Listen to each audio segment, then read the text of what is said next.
신기한 샘물.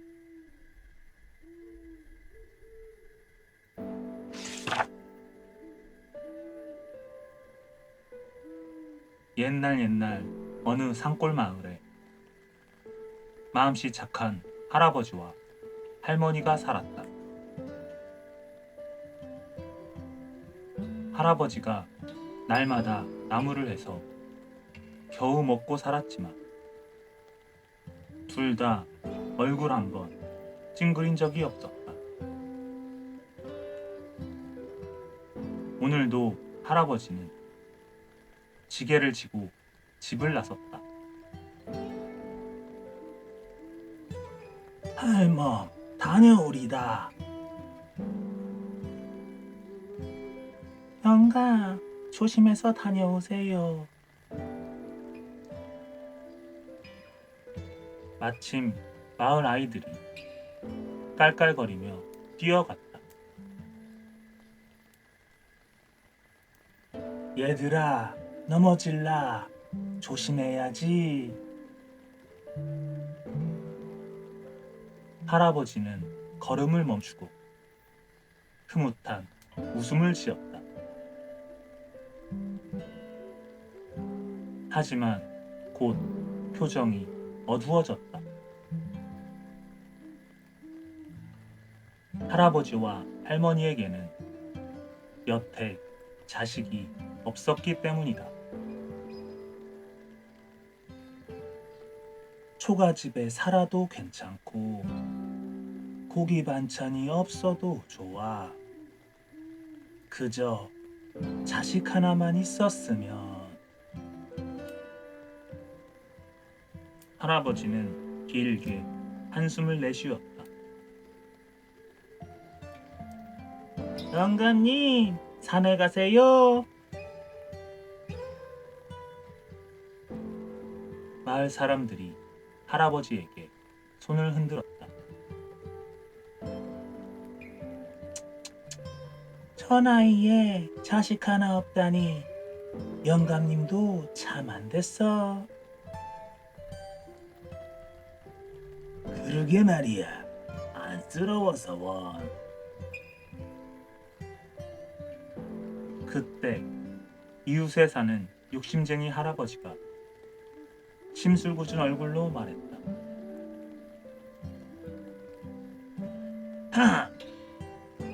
저 할아범만 불쌍한가?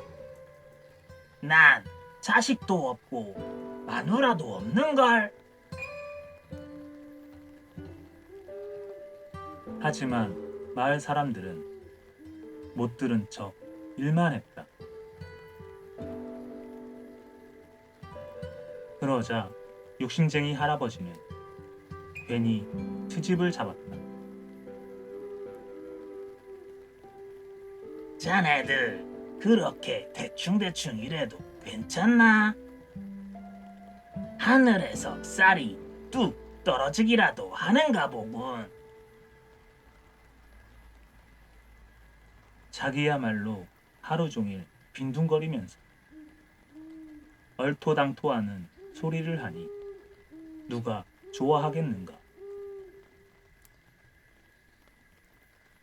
참, 꼬우랑 할아범이 나무나 제대로 하겠어? 이번에는 산으로 일하러 가는 할아버지에게 눈을 흘기며 빈정거렸다. 저런 못된 영광과 한 마을에 살아야 하다니. 마을 사람들은 혀를 끌끌 찼다. 아이고 숨차다. 할아버지는 산 중턱까지 가까스로 올라갔다. 곧바로 지게를 내려놓고 도끼를 들었다. 쿵, 쿵, 쿵, 쿵. 하지만 도끼 소리는 금세 뚝 멈추었다. 어휴, 잠깐 쉬었다 할까? 이젠 늙어서 나무하는 것도 힘들구나. 어느새 할아버지의 이마에는 땀이 송골송골 맺혔다. 그때 어디에선가 아름다운 소리가 들려왔다. 어떤 새가 이렇게 고운 노래를 부르지? 할아버지는 주위를 두리번 살폈다. 아, 저기 있다. 파랑새 한 마리가 나뭇가지에 앉아 지저귀고 있었다. 참 예쁘게도 생겼구나. 할아버지는 나무하는 것도 있고 파랑새에게서 눈을 떼지 못했다. 파랑새는 쉬지 않고 지저귀면서 이 가지에서 저 가지로 옮겨 다녔다. 파랑새야, 어디 가니? 할아버지는 자리에서 벌떡 일어섰다. 가지 마라, 파랑새야. 할아버지는 구불구불한 산길을 따라 한 번도 가본 적이 없는 깊은 산속까지 들어갔다. 마침내 파랑새가 나뭇가지에 사뿐히 앉았다. 할아버지도 땅바닥에 털썩 주저앉았다.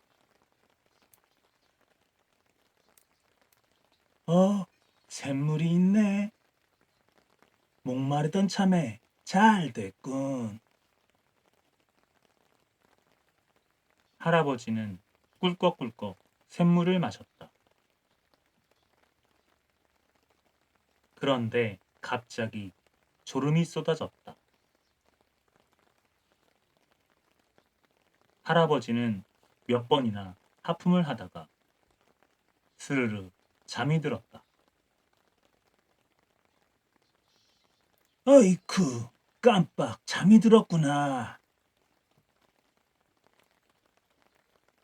할아버지는 깜짝 놀랐다.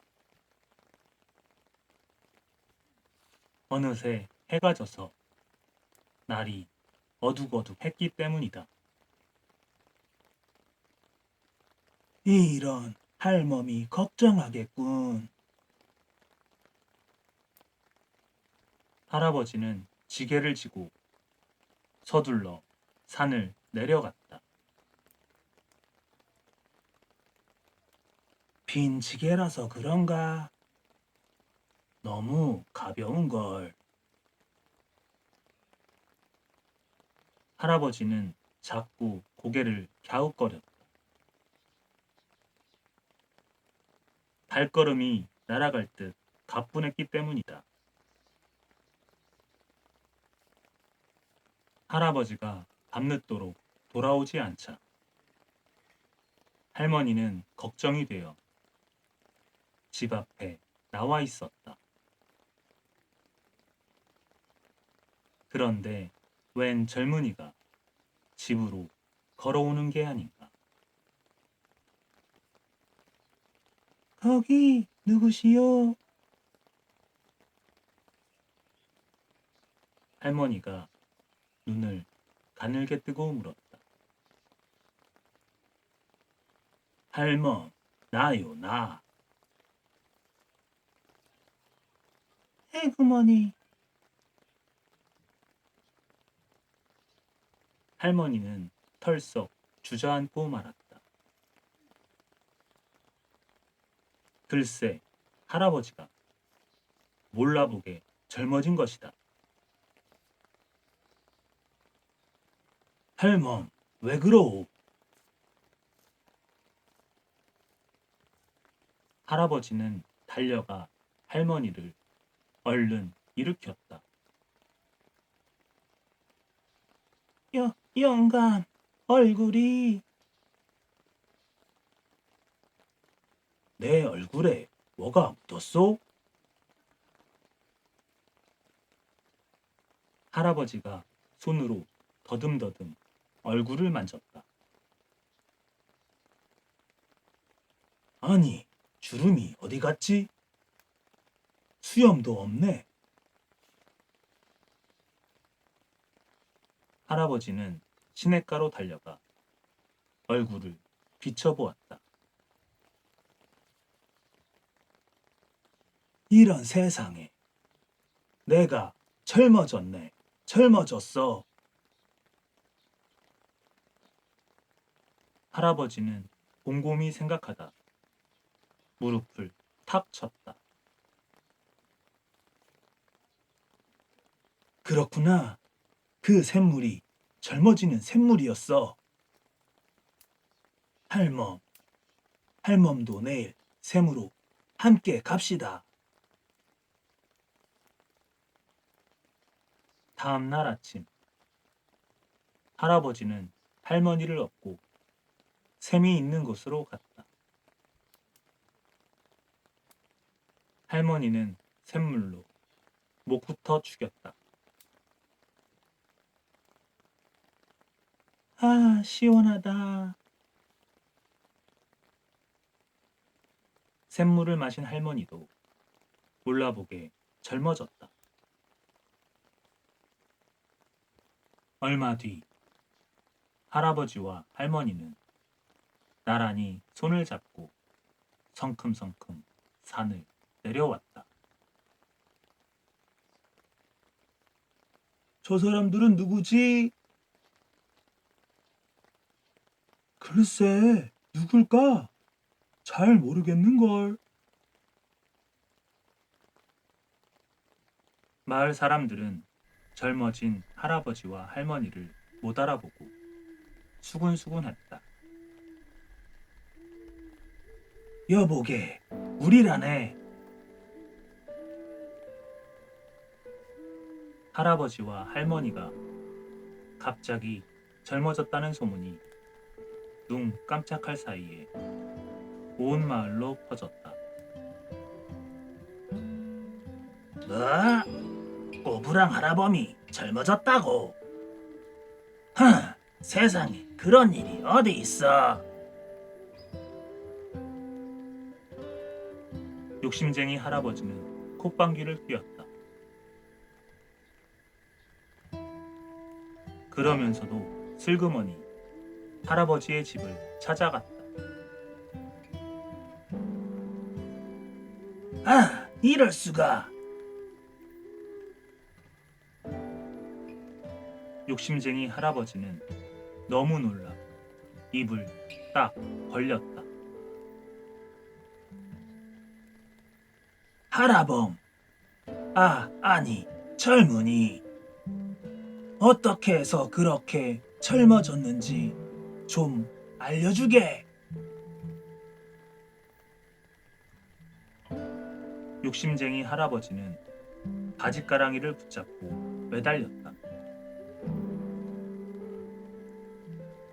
마음씨 착한 할아버지는 욕심쟁이 할아버지가 안쓰러웠다.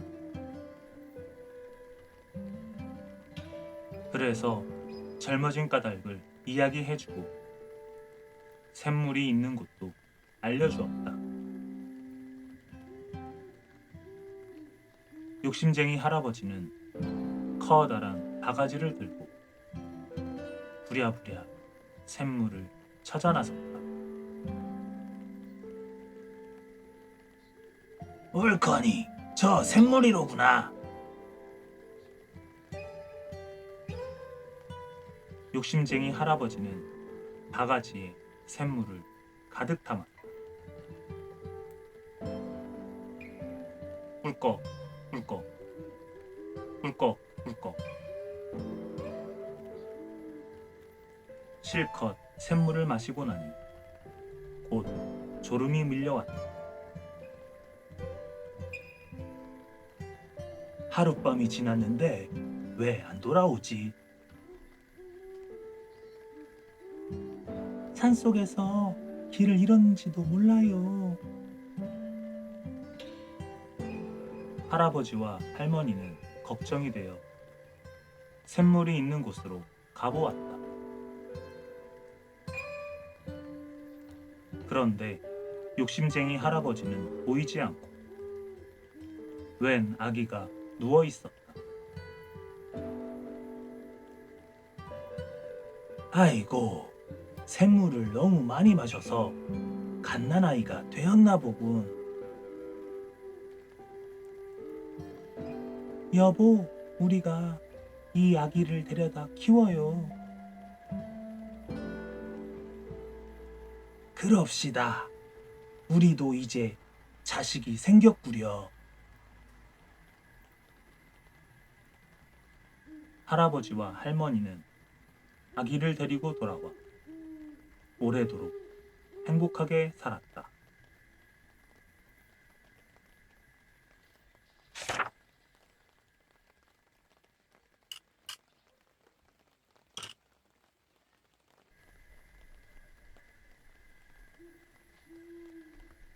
여운의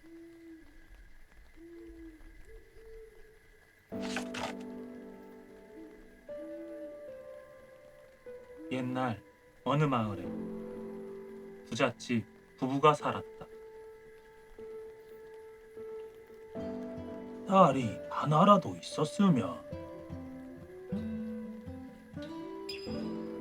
아들만 셋을 둔 부부는 예쁜 딸을 간절히 바랐다. 뒷산 동굴 앞 선앙당이 신통하다니 찾아가서 소원을 빌어봅시다. 부부는 선앙당에 가서 빌고 또 빌었다. 신령님, 제발 딸 하나만 낳게 해주세요. 100일 동안 거르지 않고 꼬박꼬박 기도를 올렸다. 마침 선앙당 뒤 동굴 속에 숨어있던 여우 부부의 기도 소리를 들었다. 뭐? 딸 하나만 낳게 해달라고? 그 여우는 꼬리가 9개나 달린 천년 묵은 여우였다. 옳지. 내가 저 부부의 딸로 태어나야겠다. 여우는 팔딱팔딱 제주 넘으며 슬쭉슬쭉 웃었다. 그래서 저 집 짐승들과 사람들을 모두 잡아먹어야겠다. 그로부터 10달 뒤 부부는 딸을 하나 낳았다. 볼이 오동통하고 눈이 초롱초롱 예쁜 아주 귀여운 딸이었다. 우리 아기 오목조목 참 예쁘기도 하다. 불면 날아갈까 쥐면 터질까 부부는 딸아이를 무척이나 아꼈다. 내 동생은 참 좋아요. 내 동생은 참 착해요. 내 동생은 참 똑똑해요. 오빠 셋도 침이 마르게 누이 동생을 자랑했다. 어느덧 딸아이는 쑥쑥 자라 7살이 되었다. 거참 이상한 일도 다 있구나. 어느 날 아침 아버지가 외양간을 들여다보고 한숨을 쉬었다. 느닷없이 소 한 마리가 죽은 것이다. 그러더니 다음 날에는 말 한 마리가 죽었고 그 다음 날에는 염소 한 마리가 죽었다. 새끼 돼지 한 마리마저 죽은 채로 발견되자 아버지는 깊은 시름에 잠겼다. 도대체 어찌된 일이지? 아버지가 큰아들을 불렀다. 짐승들이 무슨 일로 죽는지 네가 알아보아라. 큰아들은 외양간 옆에서 집 짐승들을 쭉 지켜보았다. 에이, 아무 일도 없잖아. 아유, 졸려. 밤이 깊자 큰아들은 크게 하품을 하고는 쿨쿨 잠이 들어버렸다. 그 사이에 송아지 한 마리가 또 죽었다. 그래, 간밤에 무슨 일이 있었기에 송아지가 죽은 게냐? 글쎄요, 아무 일도 없었는데요. 큰아들은 시치미를 뚝 뺐다. 아버지는 다음 날 둘째 아들을 불렀다. 둘째 아들도 아버지가 시키는 대로 마구간 옆에서 집짐승들을 쭉 지켜보았다. 에이, 아무 일도 없잖아. 아유, 졸려. 밤이 깊자 둘째 아들도 크게 하품을 하고는 쿨쿨 잠이 들어버렸다. 그 사이에 망아지 한 마리가 또 죽었다. 그래, 간밤에 무슨 일이 있었기에 망아지가 죽은 게냐? 글쎄요, 아무 일도 없었는데요. 둘째 아들도 시치미를 뚝 뺐다. 아버지는 마지막으로 막내 아들을 불렀다. 막내 아들은 외양간 뒤에 숨어서 잠이 올 때마다 찬물을 얼굴에 쫙쫙 끼얹었다. 그런데 새벽달이 뜰 무렵 방문이 스르르 열리더니 누이 동생이 살금살금 걸어왔다. 아니, 저희가 웬일이지? 누이 동생은 외양간으로 슬며시 다가왔다. 그러더니 소의 간을 꺼내 허겁지겁 먹는 것이었다. 저런. 막내 아들은 너무 놀라 입을 다물지 못했다. 아침이 밝았다. 무슨 일이 있었기에 소가 또 죽은 게냐? 아버지, 아주 끔찍한 걸 보았어요. 막내 아들은 간밤에 보았던 것을 하나도 빠뜨리지 않고 이야기했다. 뭐라고?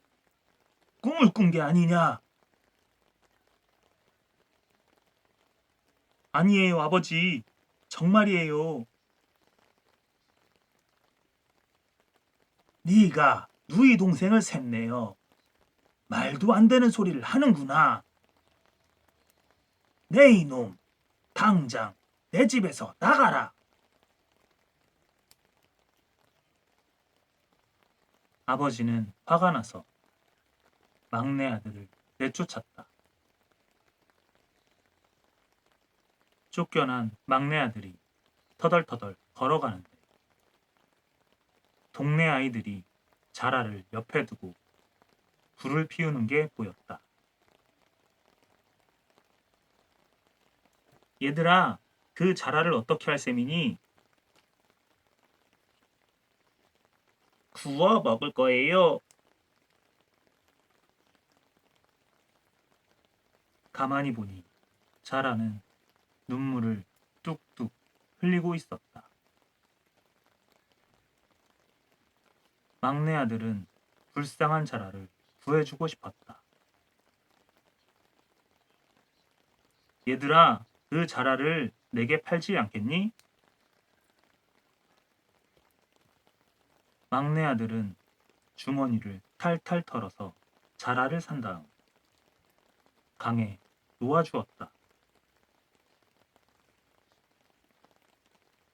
자라는 꾸벅 인사를 하고는 물속 깊이 사라졌다.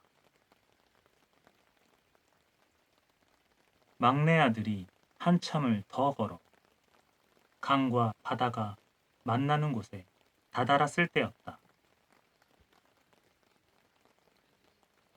갑자기 너른 바닷물이 쩍 갈라지더니 커다란 말을 탄 도령이 나타났다. 아까 당신이 구해준 자라가 바로 저랍니다. 저는 사실 용왕의 아들이에요. 도령은 막내 아들을 말에 태워 용궁으로 데려갔다. 어서 오시오. 내 아들을 살려주셨다니 고맙구려. 용왕은 막내 아들을 반갑게 맞이했다. 막내 아들은 며칠 동안 용궁에서 대접을 잘 받았다. 그러나 가족이 걱정되어 더 머물 수가 없었다. 이제 그만 집에 가봐야겠습니다. 용왕은 막내 아들에게 작은 병 3개를 선물로 주었다. 이게 뭐지요? 막내 아들은 하얀 병, 파란 병, 빨간 병을 보고 물었다. 잘 가지고 있다가 위험할 때 쓰시오.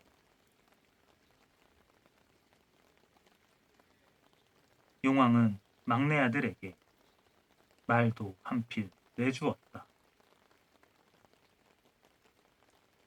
고맙습니다, 용왕님. 막내 아들은 급히 나를 달려 집으로 돌아왔다. 아, 이럴 수가. 집 마당에는 짐승의 뼈가 여기저기 뒹굴고 있었다. 아버지도 어머니도 두 형도 보이지 않고 텅 빈 집안에는 찬바람만 휭 불고 있었다. 그때 누이 동생이 맨발로 달려왔다. 아이고 오빠, 어디 갔다 이제 오세요. 막내 아들은 너무 놀라 아무 말도 할 수 없었다. 누이 동생의 눈이 새빨개진 데다 입은 귀 밑까지 쭉 찢어져 있었기 때문이다. 잠깐만 기다리세요. 제가 얼른 밥을 차려올게요. 누이 동생은 슬쩍 실을 풀어 한쪽 끝을 오빠의 몸에 메었다. 부엌에 간 사이에 도망갈까봐 묶어놓은 것이었다. 이러고 있다가는 나까지 죽겠구나. 어서 달아나자. 막내 아들은 실을 문고리에 메어놓고는 재빨리 말에 올라탔다. 히히, 오라버니, 밥을 차려준다는데 왜 그냥 가요? 어느새 꼬리가 9개 달린 여우로 변한 누이 동생이 막내 아들의 뒤를 바람처럼 쫓아왔다. 이런, 안 되겠다. 막내 아들은 품 안에서 하얀 병을 꺼내 힘껏 던졌다. 펑! 하얀 병에서 뾰족뾰족한 가시덤불이 튀어나왔다. 캬캬! 웬 가시덤불이라! 가시덤불은 여우의 몸을 쿡쿡 찔렀다. 아이고 따가워! 아이고 따가워! 여우는 가시에 쿡쿡 찔리면서도 가시덤불을 헤치고 나와 막내 아들이 바짝 뒤쫓아왔다. 막내 아들은 다시 파란 병을 꺼내 힘껏 던졌다. 펑! 파란 병에서 거센 물이 콸콸 쏟아져 나왔다. 캉캉! 웬 물벼락이람! 여우는 불어난 물에 빠져 허우적거렸다. 아이고 숨 막혀! 아이고 숨 막혀!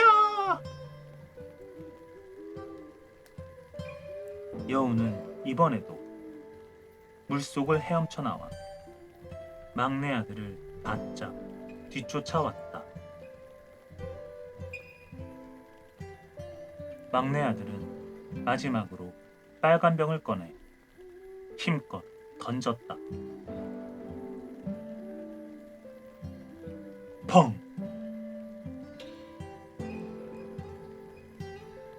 그러자 주위가 온통 활활활 불바다가 되었다. 아이고 뜨거워!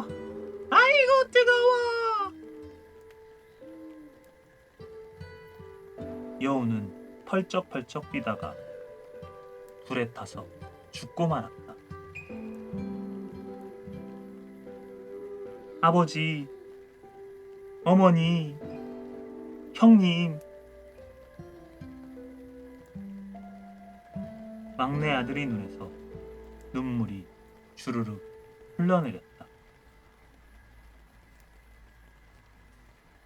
그 뒤 막내 아들은 깊은 산속의 절로 들어 스님이 되었다고 한다.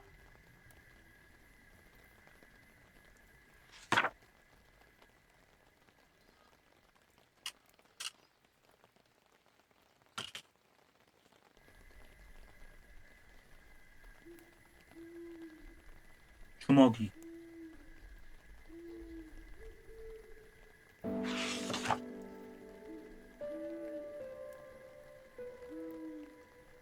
옛날 어느 마을에 한 부부가 살았다. 부부는 사이가 좋았지만 늦도록 아이가 없어서 무척 쓸쓸했다. 주먹만한 아이라도 좋으니 아이가 하나 있었으면.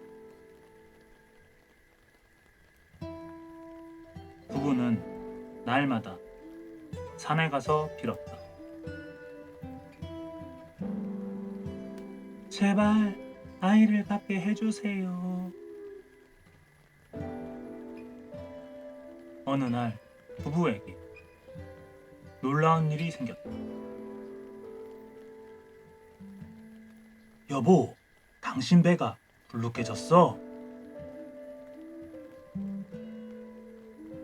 아, 드디어 우리의 소원이 이루어졌나 봐요. 두 사람의 가슴이 두근두근 뛰었다. 아내의 배는 달이 갈수록 점점 커지더니 마침내 아기가 태어났다. 아주 작고 귀여운 사내 아이였다.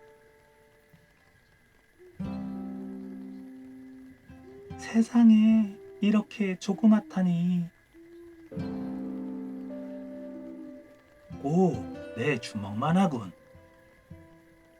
옳지, 이 아이를 주먹이라고 부릅시다. 주먹이는 통통 뛰고 고물고물 움직이며 자라났다. 어느덧 세월이 흘러 주먹이는 10살이 되었다. 그런데 이상하게도 주먹이는 하나도 자라지 않았다. 여전히 주먹만큼 작았다. 그래도 아버지와 어머니는 주먹이를 무척 사랑했다. 손바닥 위에 놓고 요리조리 들여다보고 바구니 속에 넣어 둥게둥게 그네도 태워주고 주머니 속에 넣어 여기저기 구경도 시켜주었다. 어느 날 아버지는 주먹이를 주머니 속에 넣고 강가로 갔다. 아버지가 낚시하는 동안 주먹이는 무척 심심했다.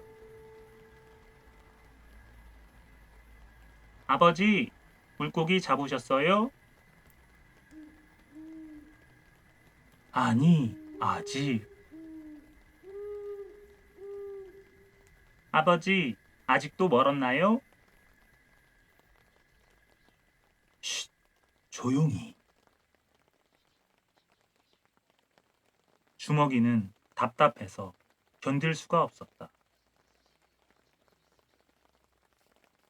그래서 아버지 몰래 주머니에서 살금살금 나왔다.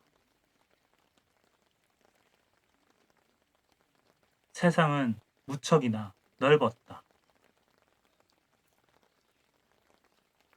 주먹이에게는 더욱더 넓었다. 파릇파릇 풀이 바람에 물결치고 팔랑팔랑 나비가 날아다니고 폴짝폴짝 메뚜기가 뛰어다녔다.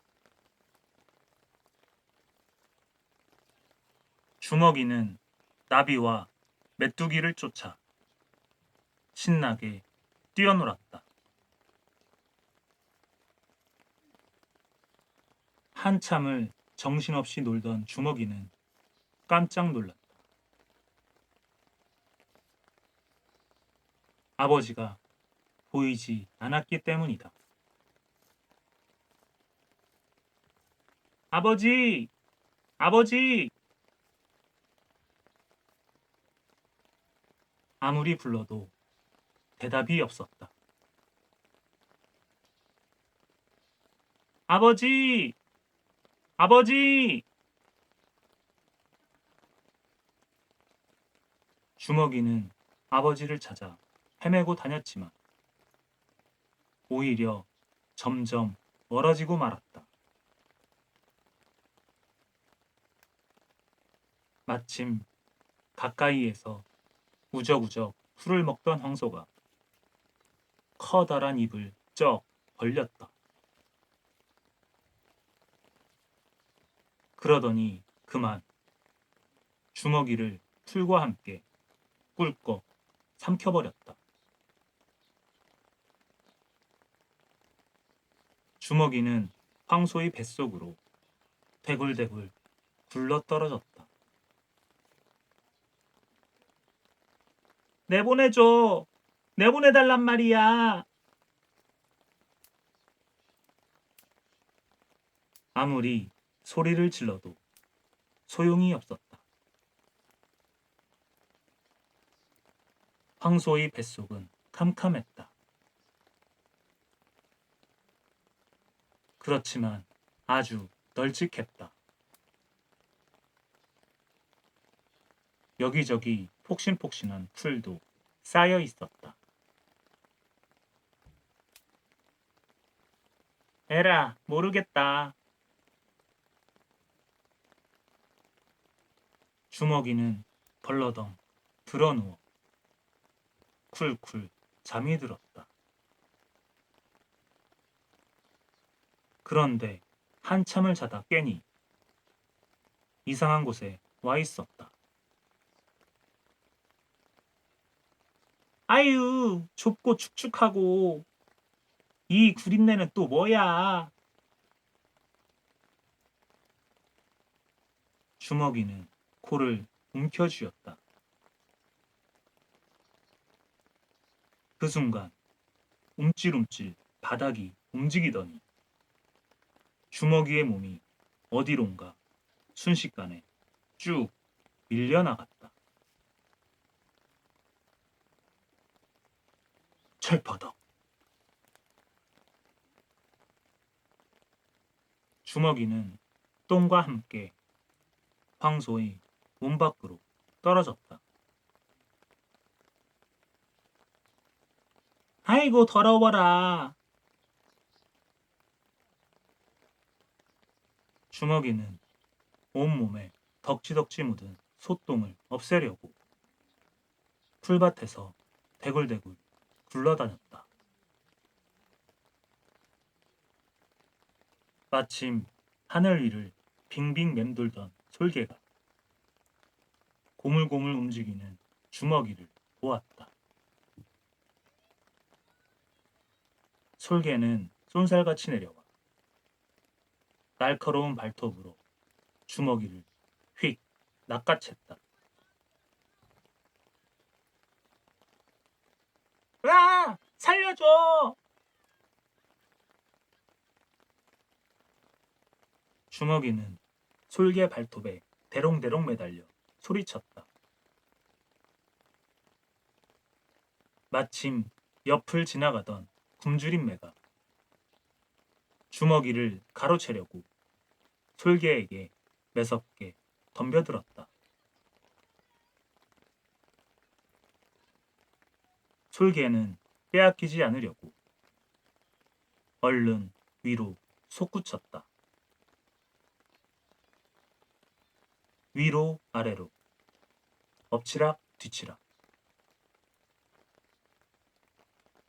그렇게 옥신각신 실랑이를 벌이던 솔개가 그만 주먹이를 놓치고 말았다.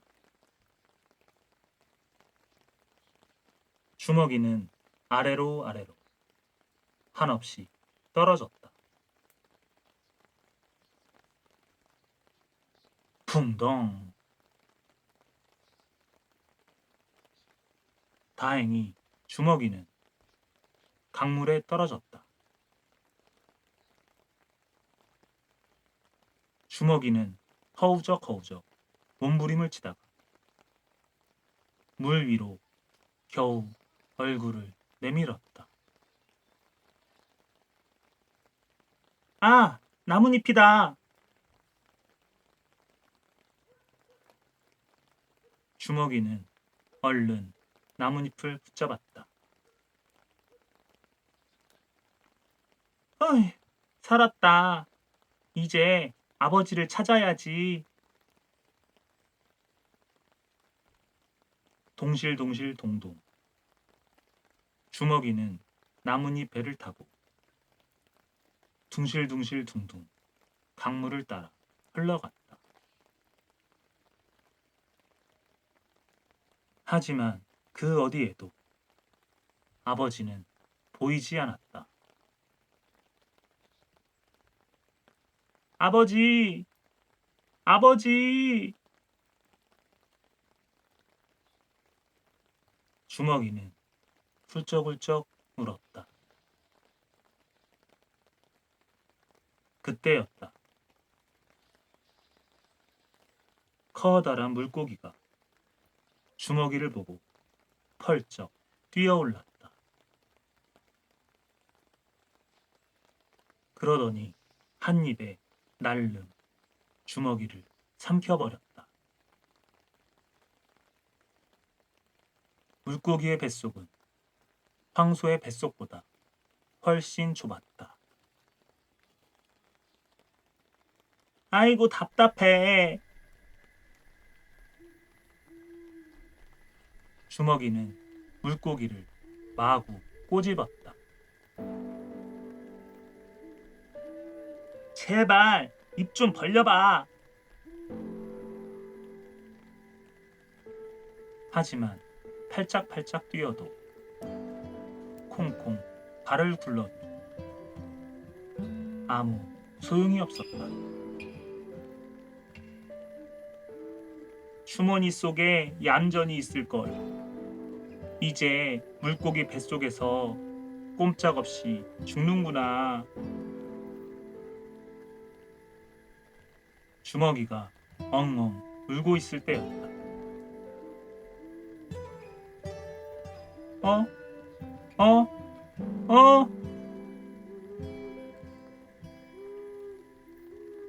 갑자기 물고기가 위로 솟구치다가 아래로 곤두박질 쳤다. 아이고, 크기도 하다. 틀림없는 아버지 목소리였다. 아, 아버지! 주먹이를 삼킨 물고기가 아버지의 낚싯바늘에 걸렸던 것이다. 아버지! 아버지! 주먹이는 온 힘을 다해 아버지를 불렀다.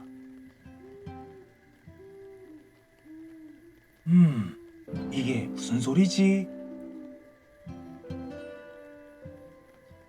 아버지는 고개를 갸우뚱갸우뚱했다.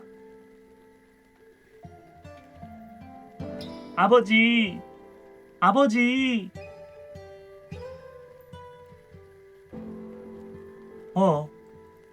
물고기가 말을 할 리 없는데?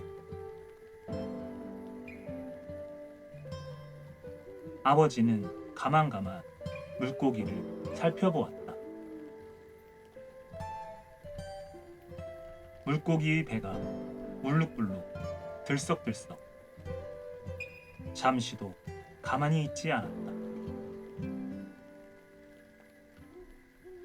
아버지는 조심조심 물고기의 배를 갈랐다. 그랬더니 주먹이가 툭 튀어나왔다. 아니 주먹아, 이게 어찌된 일이냐? 주먹이는 울먹울먹하며 그동안 겪은 일을 모두 이야기했다. 아이고, 난 그것도 모르고 있었구나. 하마터면 귀한 아들을 잃을 뻔했네. 아버지는 주먹이를 이리저리 살폈다. 그러고는 주먹이를 어깨에 태우고 콧노래를 부르며 집으로 돌아갔다.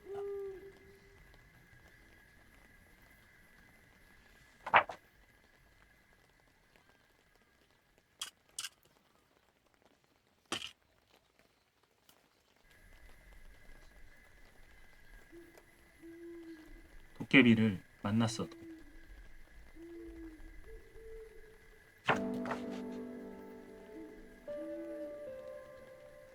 어느 깊은 산골 마을에 가난한 부부가 살았다. 그런데 큰아들이 아장아장 걷고 작은 아들이 고물고물 기어다닐 무렵 어머니가 그만 세상을 떠났다.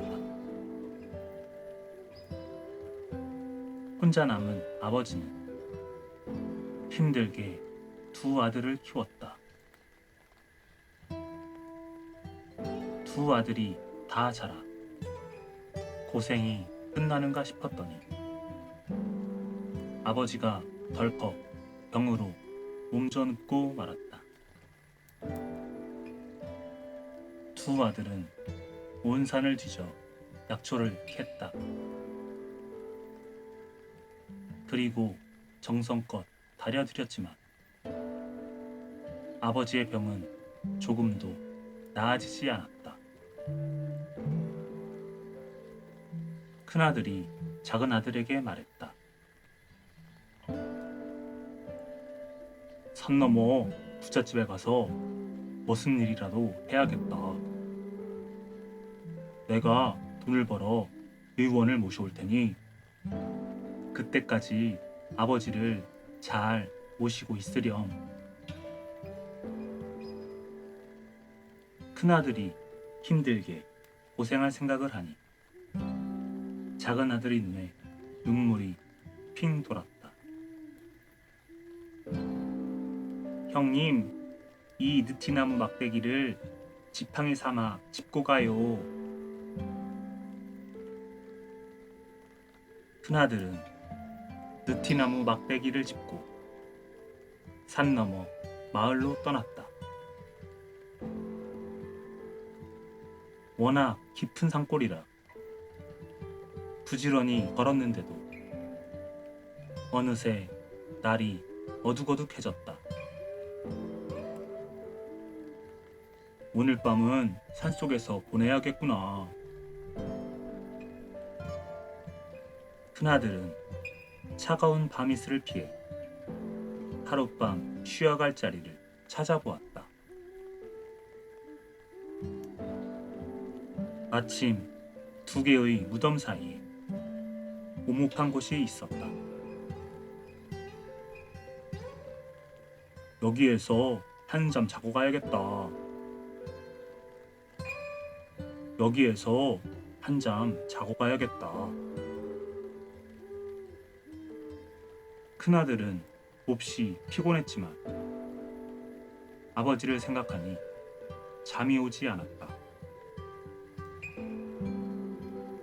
그래서 이리 뒤척 저리 뒤척 날이 새기만 기다리다가 나뭇잎을 걸어모아 이불 삼아 덮었다. 그때 갑자기 시끌벅적한 소리가 들려왔다. 사방이 조용해서 두런두런 이야기하는 소리, 저벅저벅 울리는 발자국 소리가 더 크게 들렸다. 아니, 한밤중에 이게 무슨 소리지? 큰아들은 슬며시 눈을 떴다. 헉! 큰아들은 숨이 딱 멎는 것 같았다. 뿔이 여러 개 뾰족뾰족 돋은 뾰족 도깨비. 커다란 눈알을 대굴대굴 굴리는 외눈 도깨비. 온몸에 털이 북슬북슬 난 털보 도깨비. 바람 빠진 주머니처럼 쪼글쪼글한 주름 도깨비가 무덤 앞에 떡 버티고 있었다. 이봐, 해골 도깨비.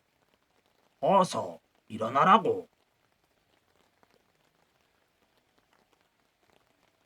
도깨비들은 큰아들이 나뭇잎을 덮고 누워 있어서 해골 도깨비인 줄 알았던 것이다. 큰아들은 머리가 어질어질, 온몸이 오싹오싹, 식은땀이 줄줄 흘러 꼼딱할 수 없었다. 뾰족 도깨비가 소리쳤다. 이봐, 얼른 일어나라니까. 날이 밝기 전에 김영감네 황소의 혼을 빼와야지.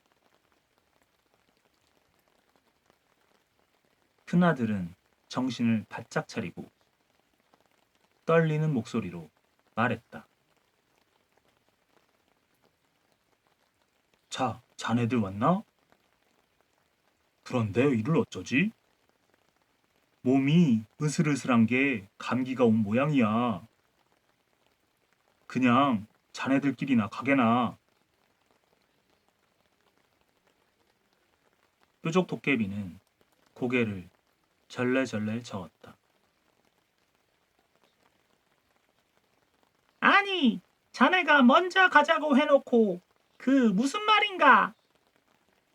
내가 자네를 업을 테니 어서 가세. 아, 아닐세. 난 됐네. 됐어. 그러자 털보 도깨비가 소리를 버럭 질렀다. 같이 가야지. 무슨 섭섭한 소리야. 어서 뾰족 도깨비 등에 업히기나 하게.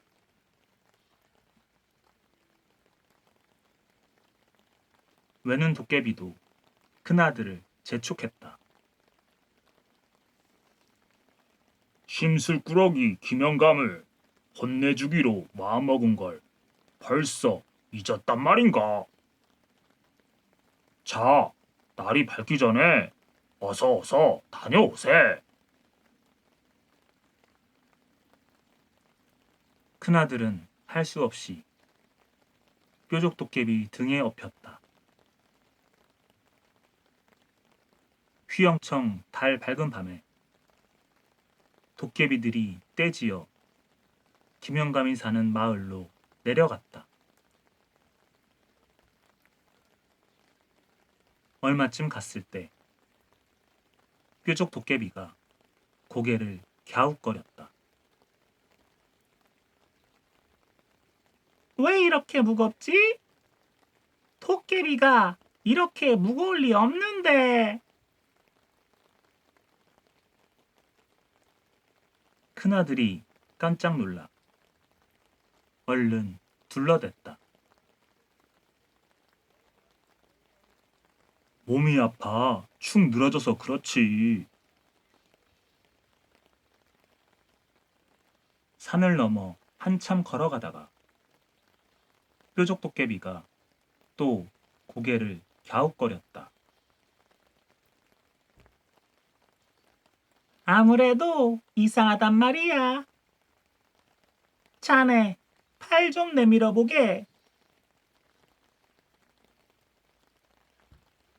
큰아들은 느티나무 막대기의 가는 부분을 내밀었다.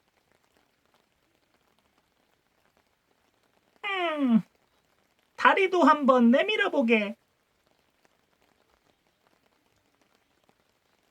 이번에는 막대기의 굵은 부분을 내밀었다.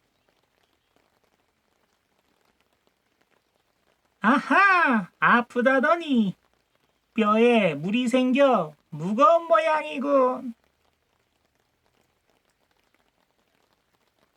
뾰족 도깨비가 고개를 끄덕이며 말했다. 졸졸 흐르는 개울을 건널 때였다. 큰아들이 슬쩍 뾰족 도깨비에게 물었다.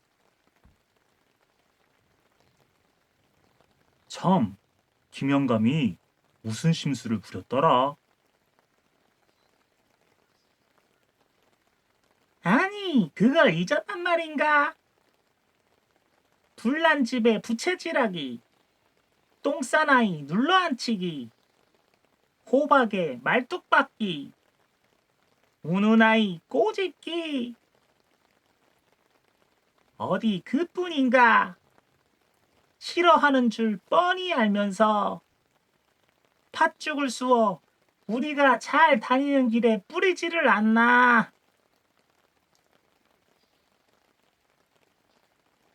뾰족 도깨비는 주저리 떠벌리다가 저만치 앞서가는 도깨비들을 쫓아 헐레벌떡 뛰어갔다. 여우개들 같이 가세.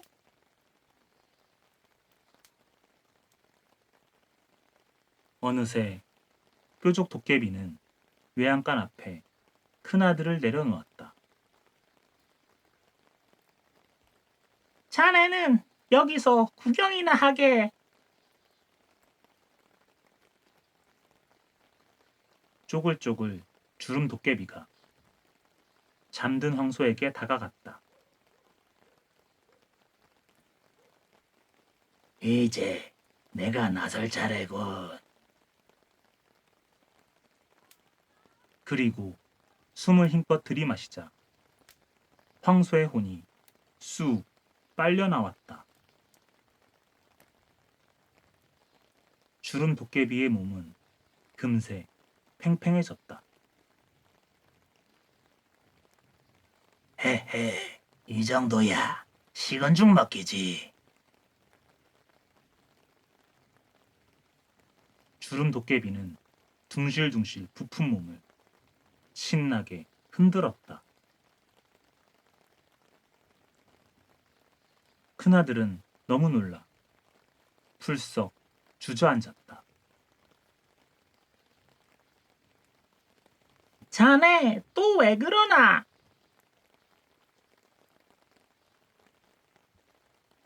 이상하게 힘이 빠지는군. 큰아들이 둘러대자 뾰족 도깨비가 잘난 척하며 말했다. 자네 모습이 최부잣집 딸과 어찌 그리 비슷한가? 참, 그 최부자는 멍청하게 듣지도 않을 양만 쓰고 있다더군.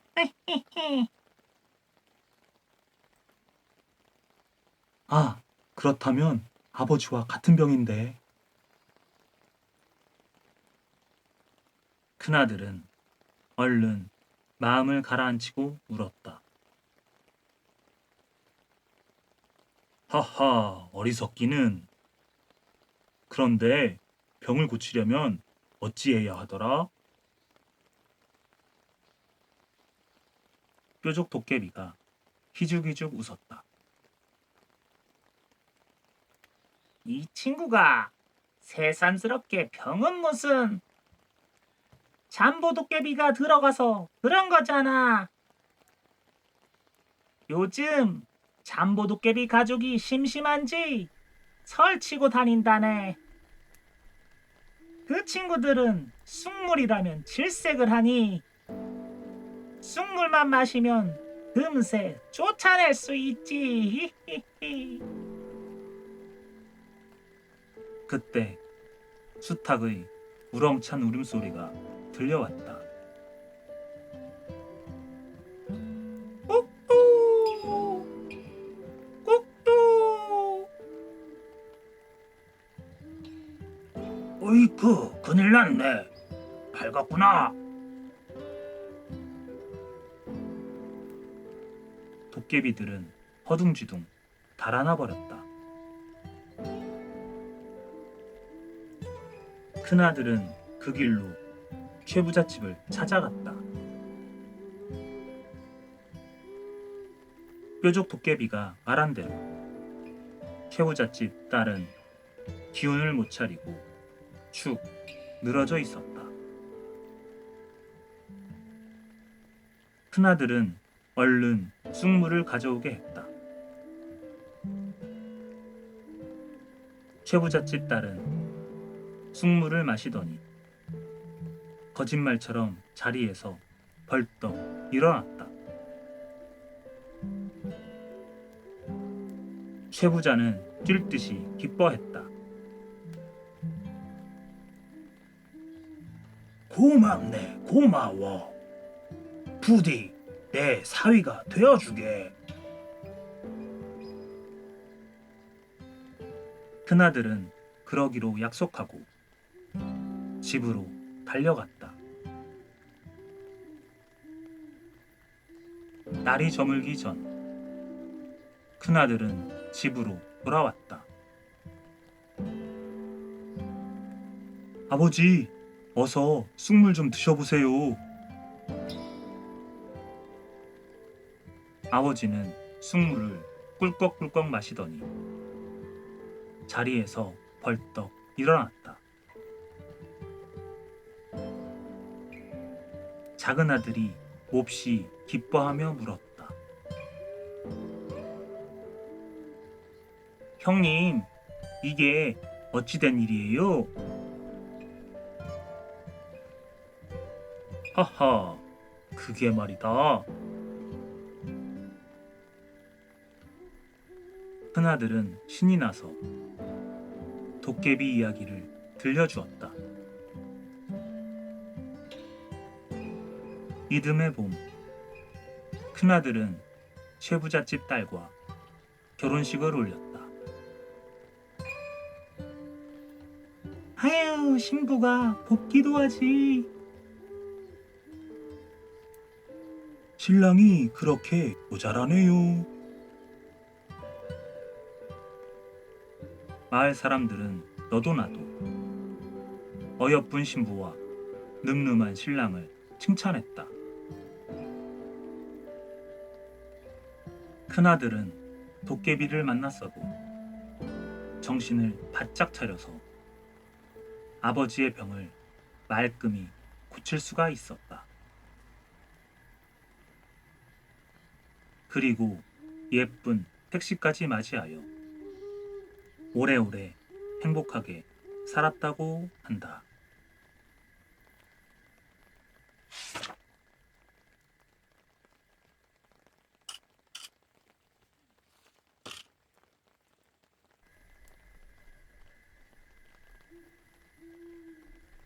요술 맷돌.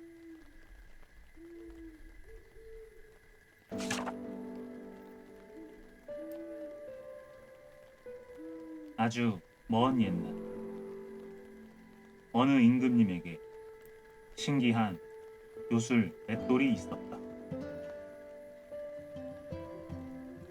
드르륵 풍덕, 나와라! 손잡이를 뱅글뱅글 돌리며 주문을 외우며 금이든 쌀이든 바라는 대로 척척 쏟아졌다. 드르륵 풍덕, 멈춰라!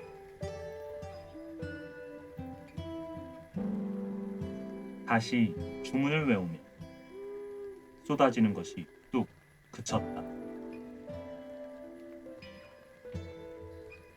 요술 맷돌 하나만 있으면 뭐가 부럽겠어?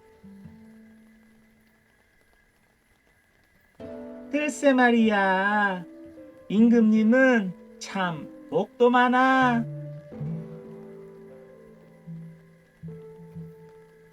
요술 맷돌에 대한 소문은 나라 곳곳에 퍼졌다. 마침내 욕심쟁이 도둑도 그 소문을 들었다. 이 도둑으로 말할 것 같으면 마음보가 까마귀 깃털보다 더 새까만 사람이었다. 놀부가 형님이라 부를 정도였다.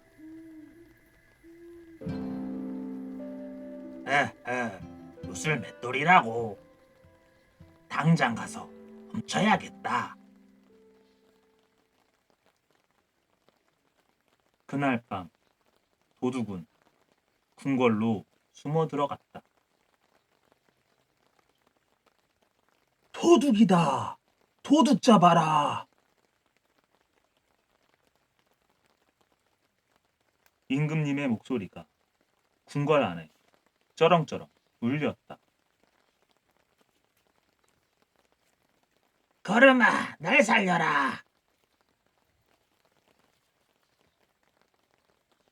도둑은 요술 맷돌을 낑낑 짊어지고 냅다 도망쳤다.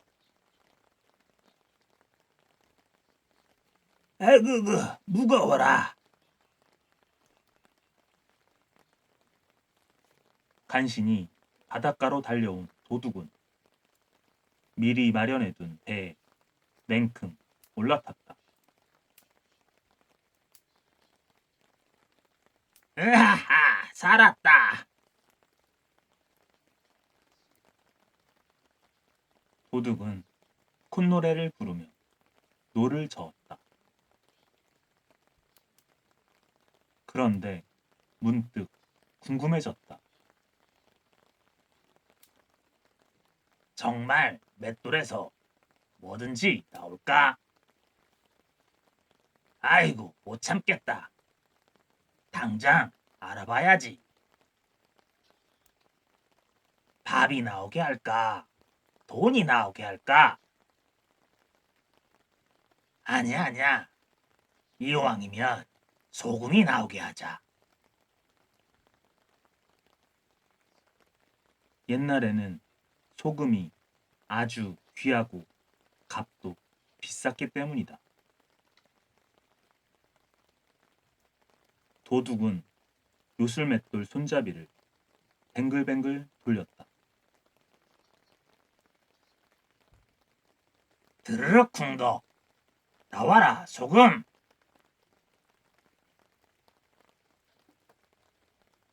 도둑이 주문을 외우자마자 맷돌에서 눈부시게 하얀 소금이 마구마구 쏟아졌다. 와, 진짜다. 진짜 소금이다. 난 이 세상에서 제일 부자다. 도둑은 덩실덩실 춤을 추었다. 솔솔솔솔. 소금은 금세 산더미처럼 불어났다. 기우뚱 배가 기울기 시작했다. 도둑은 그제야 정신이 번쩍 들었다. 아차, 맷돌을 멈추게 해야겠군. 그런데 주문이 뭐였더라?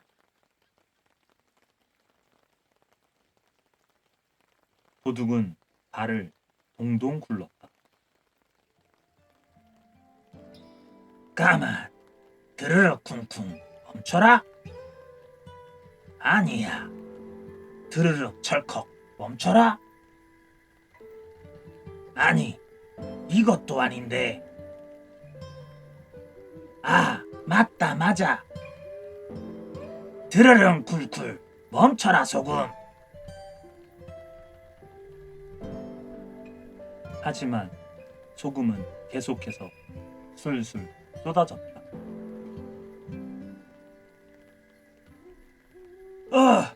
안 돼.